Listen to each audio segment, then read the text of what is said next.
Today we're talking about the top grains for muffins, biscuits, pancakes, cookies, the like. If you're using the same grains for muffins, biscuits, pancakes, and cookies that you use for bread, you're leaving a ton of flavor and tenderness on the table. Because the grains that make great bread, strong, high-protein grains, are actually the worst grains for a soft, tender bake that you might want to make. But today I'm ranking the top 7 grains for muffins, biscuits, pancakes, cookies, and more, from the least best to the absolute best. And some of the grains that struggled in our bread video, okay, they soar to the top of this list. So let's get baking. Hello and welcome. I'm Annette Reeder from thebiblicalnutritionist.com, and I just want to share with you God's recipe for excellent health. And it always includes the fact that God loves you. He's the same yesterday, today, and forever, and He has a purpose for your life. All right, let's go through the list. Number 7 is going to be hard red. Yeah, it knocked it out of the park in making bread video, but not here. And so it's really too strong and too bold for muffins and cookies. Great nutrition though, and deep wheat flavor, and you can use it, but it's not your best option. So the downside of using hard red is just a lot of gluten, which causes a lot of toughness, and it can overpower your sweet flavors. It makes dense muffins and dense biscuits. So, it's definitely a grain that you can use, but hard red wheat tastes hearty and rustic, amazing in bread, but too intense for those tender treats. So the best use is just going to be maybe add 10 to 15% for a mild nutty flavor, and then mix in some other grains for a heartier, lighter flavor. You can use it perfect for pancakes or spice cookies. Number 6 is hard white because, again, it's incredible for bread, very good for bread, but too strong for your soft textures. So the mild sweet flavor is good. It's delicious. It has a light color. But again, high gluten makes tender bakes a little bit tougher. So your muffins are going to be more dense instead of light and airy. It needs very low mixing, so be careful about over mixing it. It does have a clean, sweet, and mild, but sometimes a little bit too firm for fluffy muffins and biscuits when used alone. The best thing to do would be use 50% of your soft wheat, hard wheat, and then we use something else with it. Great in biscuits that need structure. All right, number 5 is rye. I know it's going to surprise some of you, but it's unexpectedly fantastic in small amounts. It's so highly aromatic. It adds chew and depth. Excellent in cookies. In fact, you'll surprise your friends that if they ever figure out that you have rye in there.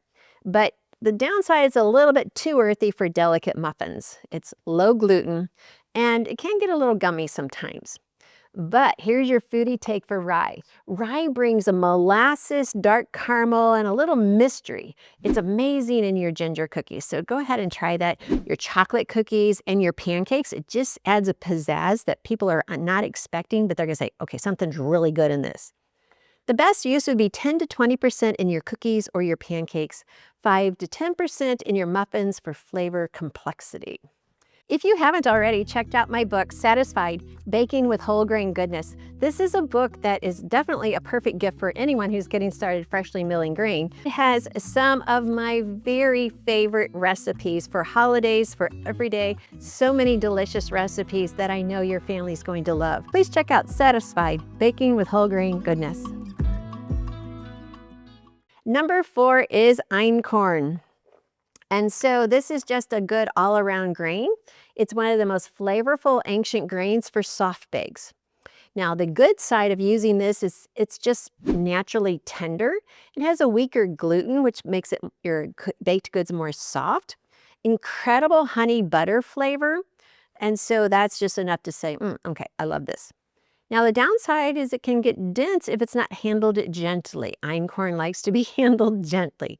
It absorbs less liquid, so keep that in mind when you're mixing. Now, the foodie take on this is Einkorn tastes buttery and slightly sweet, almost like you added brown butter to it. Okay, so the best use for Einkorn is going to be your pancakes, your cookies, your tender muffins, shortbread, and also any soft biscuits. Next, number 3 is Spelt. It's kind of my all-around one of my favorites. It is just so versatile, and it's good for making bread and also for soft baking. So the good side of Spelt It is sweet, nutty, and gentle flavor. It has a tender crumb, which most people love. It's easy to digest. That's very important for so many people. It's great for cookies, muffins, and sometimes I'll definitely part of it in my bread. But over mixing, it leads to spreading. So be very cautious about that. Slightly more delicate doughs, it's sometimes not real good with that. But the foodie take on Spelt is it tastes like wheat with a drizzle of honey, warm, soft, and very crowd pleasing.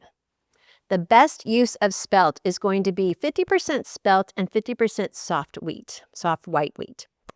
Good for cookies, scones, biscuits, muffins, and pancakes. So Spelt is just an overall delicious grain to work with. Emmer comes in number 2 because it's just an ancient grain that struggles in bread, but it shines in your soft baking. It is so good. It has a caramel, sweet flavor, soft, tender results. Your family will love it. Gorgeous golden color, yes. Now, the downside of Emmer is it's a low rise. It's going to be a little bit more dense, slightly sticky dough. But Emmer tastes warm like toasted honey and caramel. The best use of Emmer is going to be in muffins, pancakes, cookies, shortcakes, soft scones, and it pairs well as well. So if you pair 50% Emmer with 50% Spelt, amazing. 70% Emmer with 30% soft wheat, also very good. Number 1 for our baked goods is going to be your soft white wheat, also known as a pastry wheat. And it is just the king of all soft baked grains. So soft white wheat, also known as pastry. This grain was not in the bread video because it's not for bread. It does not have the gluten structure that you need for bread. But it's number 1 for this category, the category of muffins and cookies and pancakes and all of your soft bakes, your biscuits. Yes, it is totally number 1 for this category. Now, soft white wheat is also good for waffles, cakes, pastries, scones, and shortbread, and your pie crust. I haven't shared that yet, so now you know this is your pie crust grain.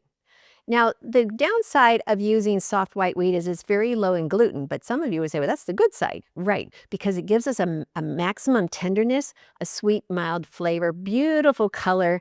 It mixes easily with other grains, and it's the best texture for every soft bake. So again, not for bread at all, but definitely for everything else we're talking about, all of our soft bakes. So the foodie takeaway on this would be soft white wheat. It tastes delicate, clean, softly sweet, exactly what you want for those tender, fluffy, melt in your mouth baked goods. Now, let's go over the best use overall. The best all-around flour for all of your soft bakes. If you want to use 100% alone, just 100% of one, it would be Spelt.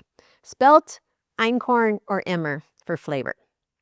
But what about the best grain for cookies alone? Well, then Einkorn is your best single grain cookie flour. It gives cookies a soft chew, a golden color, and a buttery flavor. Spelt would be my second choice. Now, what about best grain for pancakes alone? For me, it actually wasn't in this list. I mixed Spelt and Kamut, but Spelt with a soft white wheat is excellent. It gives it the fluffiest results with the best flavor. Now, let's talk best grain blends for your soft bakes. Muffins, 70% white, 30% Spelt. Or 50% Einkorn and 50% Spelt. Or 50% Einkorn and 50% soft white. I'm going to put all of this in the blog so you can go there and check. Biscuits, 100% soft white. Done. Or we could do 80% soft white and 20% Spelt. Or we could do 60% soft white and 40% Einkorn. They're all going to taste good. Cookies, 70% Einkorn and 30% Spelt. Or 100% Einkorn, and you got it. You could also do 60% soft white and 40% Emmer. For your pancakes and waffles, that would be 70% Spelt with 30% white, soft white, or just 100% soft white. They would be excellent.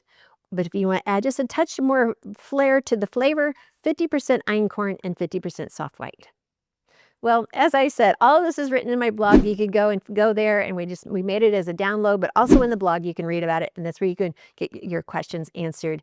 And that's just a full ranking of all of the grains that are best for muffins, biscuits, pancakes, waffles, and more. So bread baking and soft baking, they use completely different grains, And make sure you watch both videos so that you are serving your family the very best flavor, very best presentation of your bread.